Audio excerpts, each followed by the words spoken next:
উচ্চ আদালতের রায়কে মান্যতা দিয়ে অতি সত্বর অঙ্গনওয়াড়ি কর্মী ও হেলপারদের গ্র্যাচুইটি প্রদানের দাবি জানিয়েছে অঙ্গনওয়াড়ি কর্মীরা।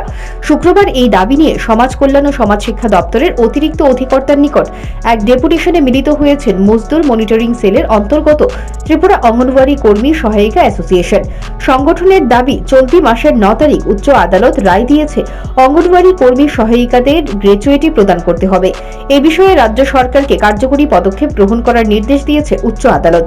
কিন্তু উচ্চ আদালতের এই রায় সমাজ কল্যাণ ও সমাজ শিক্ষা দপ্তর কার্যকর করছে না বলে অঙ্গনওয়াড়ি কর্মী সহায়িকাদের অভিযোগ। উচ্চ আদালত রায়ে বলেছে, শিশুদের সুরক্ষার জন্য অঙ্গনওয়াড়ি কর্মী সহায়িকারা যেসব কাজ করে যাচ্ছেন তারা গ্র্যাচুইটি পাবার অধিকারী।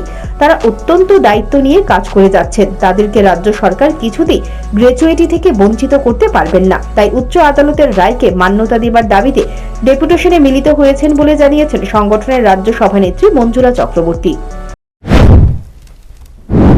আমাদের মূল বিষয় হচ্ছে, সবারই জানা যে এই মাসের 9 তারিখে মাননীয় উচ্চ আদালত একটা রায় দিয়েছেন অঙ্গনওয়াড়ি কর্মী সহায়িকাদের গ্র্যাচুইটি প্রদান করার জন্য।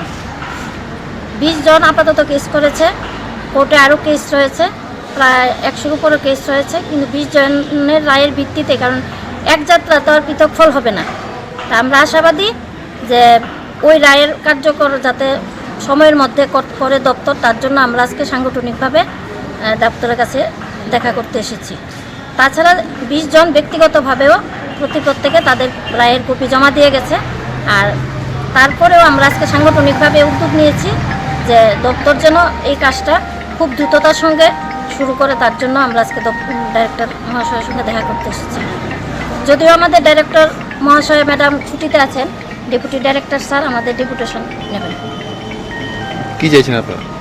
আমরা চাইছি রায়টা যাতে দ্রুত কার্যকরী হয়, যেই সময় কোর্ট বেঁধে দিয়েছে তার মধ্যে থেকে রায়টা কার্যকরী হোক এবং আমাদের পেনশনার বোনদের মুখে হাসি ফুটুক। তারপর পাশাপাশি আমাদের নিজস্ব সেন্টারগুলিতে কিছু প্রবলেম আছে, যেমন আজকে প্রায় 7 মাস হয়ে গেছে আমরা এসএমপি বিল পাচ্ছি না। এসএমপি বিল না পেলে তো আমাদের সেন্টার চালানো খুব কষ্টকর হয়ে যায়, কারণ আমাদের প্রতিনিয়ত এটা সবাই জানা, বারবারই আমরা ডেপুটেশন দিই যে এসএমপি বিল 7 মাস ধরে পাচ্ছে না বিভিন্ন প্রজেক্টে। তারপর আমাদের সেন্টারে কিছু জিনিসপত্র লাগবে, যেমন চালের ড্রাম। প্রত্যেক অঙ্গনওয়াড়ি সেন্টারে চালের ড্রামের শর্টেজ, এবং অনেক দিন প্রায় 14-15 বছর হয়ে গেছে আমাদের ড্রাম দেওয়া হয়েছে, ড্রামগুলি ভেঙে গেছে। চাল রাখা, শিশু খাদ্য সংরক্ষণ করা আমাদের পক্ষে এখন খুব মুশকিল হয়ে গেছে। দেখা যাচ্ছে সেন্টারে গিয়ে চালের বস্তার মধ্যে ইঁদুর থাকছে। অঙ্গনওয়াড়ি কর্মী সহায়িকাদের আরও অভিযোগ, বিগত 15 বছর ধরে অঙ্গনওয়াড়ি কেন্দ্রে শিশুদের জন্য বরাদ্দকৃত চাল রাখার ড্রাম নেই।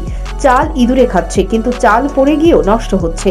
বারবার বলা সত্ত্বেও দপ্তরের আধিকারিকেরা এই বিষয়ে কোনো ধরনের পদক্ষেপ গ্রহণ করছে না।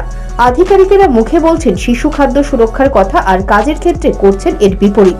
এভাবেই চলছে রাজ্যের অঙ্গনওয়াড়ি কেন্দ্রগুলো। Bureau report, news prime Tripura.